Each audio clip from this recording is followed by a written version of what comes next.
There was a Dr. Truman Fleet. He was very involved in the healing arts, and he believed in holistic medicine. He was like Emerson. Emerson said the doctor of the future will use no medicine. He would use energy healing. He said, we've got a problem. Our problem is all disease originates on a higher level in the mind.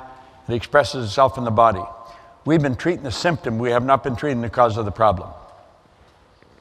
If a person has a financial problem, it's a mental problem. It's not a financial problem. Financial problems are just a manifestation of lack and limitation in your own consciousness. Phil earns millions of dollars today. The only thing he's changed is his own conscious awareness. The money was always there. Just got in harmony with it. The Oscars were there.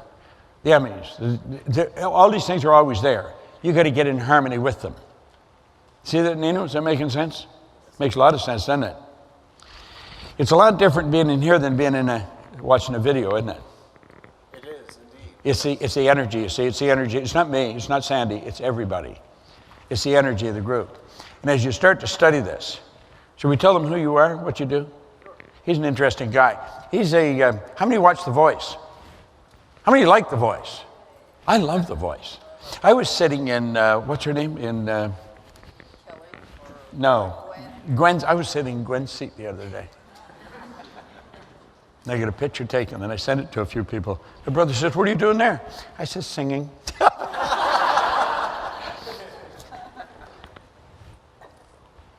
Our good friend down here, Nino Aldi, stand up, give him a hand. He's a producer at The Voice.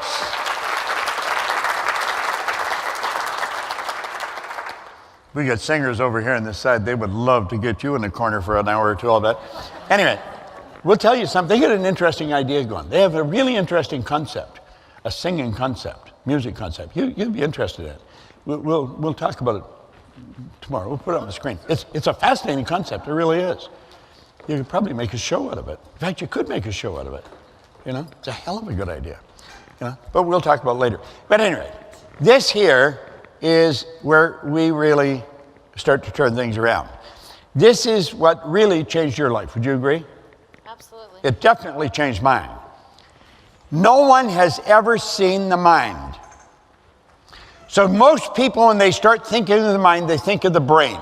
The brain is not the mind any more than your fingernail is. Brain is an electronic switching station.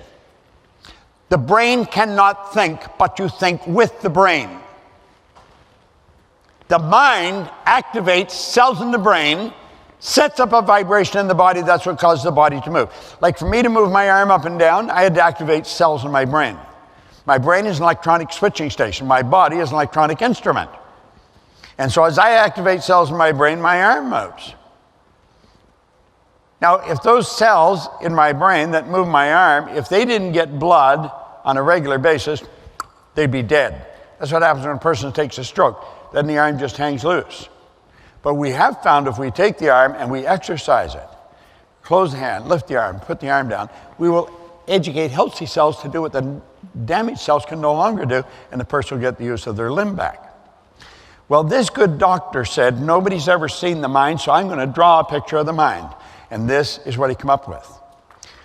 To me, this is the genie. It is an actual genie. And he divided the big circle. He said, that's the mind. There's the conscious mind, the subconscious mind, and the little circle is the body. That is, without question, in 58 years, that's the most valuable idea I have ever learned. I was able to sit down with Sandy and show her how she could make the transition she wanted to make, and she'd accomplish everything in her life that she wanted to accomplish, and beyond that. And that's what she has done. Very accomplished in what she's done. She started to ride horses. She's won championships on the horses. Okay? Use the same concepts we use here. They're goals, and we do them. But that drawing is what really makes it happen. Would you agree with that? Absolutely.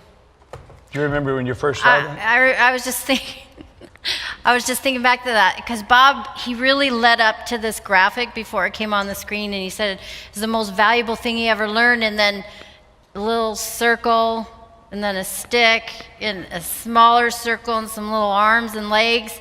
And I laughed. I couldn't help it. I thought, this can't be that powerful. But it is so powerful. And Bob said that when he looks at a person, he sees, like he just pictures, your head isn't your mind, but he would picture your head and picture your body as a small circle, and then dividing the mind between the conscious mind and the subconscious mind, and then understanding the difference between the two. And until you have a visual for this, you can't really understand it. Like if we just talk about the mind as movement, it's in every cell of your being. It's flowing to and through you at all times, and you're triggering these cells. And then we try to talk about what to put in your mind, and what to put in your conscious mind, and what to put in your subconscious mind. You wouldn't understand it because you wouldn't have an image. And we have to start with an image. So this graphic gives you the image. And then you can truly understand the two radically different parts of the mind. The conscious mind is what we learn about. It's the educated mind. We can originate ideas. We can accept and reject ideas. But the subconscious mind, that as James Allen said, a treasury of your subconscious mind, that's where the powerhouse is. And it cannot tell the difference between what's real or imagined. If you tell your subconscious mind, if you let something pass the gates of your conscious mind, it goes into your subconscious mind must accept it. How much are we letting go into our subconscious mind unconsciously that we begin to believe? Like I'm not talented enough for that, or I'm fat, or whatever, I'm just not smart enough. The subconscious mind has to believe it. But the beautiful truth is, it will believe the reverse. You just have to keep feeding it. I'm at my perfect weight, I'm fit, I'm beautiful, I'm a powerhouse, I'm so intelligent. I can do this, I am doing this. And your subconscious mind believes it. Your body's just an instrument of the mind, so it moves into action. It changes the vibration you're in, attracts to you everything you need to achieve that goal. So even though this was so silly to me initially, it's really extremely powerful. I hope you enjoyed this video. We put a lot of good information up here, and it causes everything in your life to get better. If you'd like us to notify you every time we put a new video up, hit subscribe and then turn on notification. Check out all our videos, and we will notify you when we put a new one up.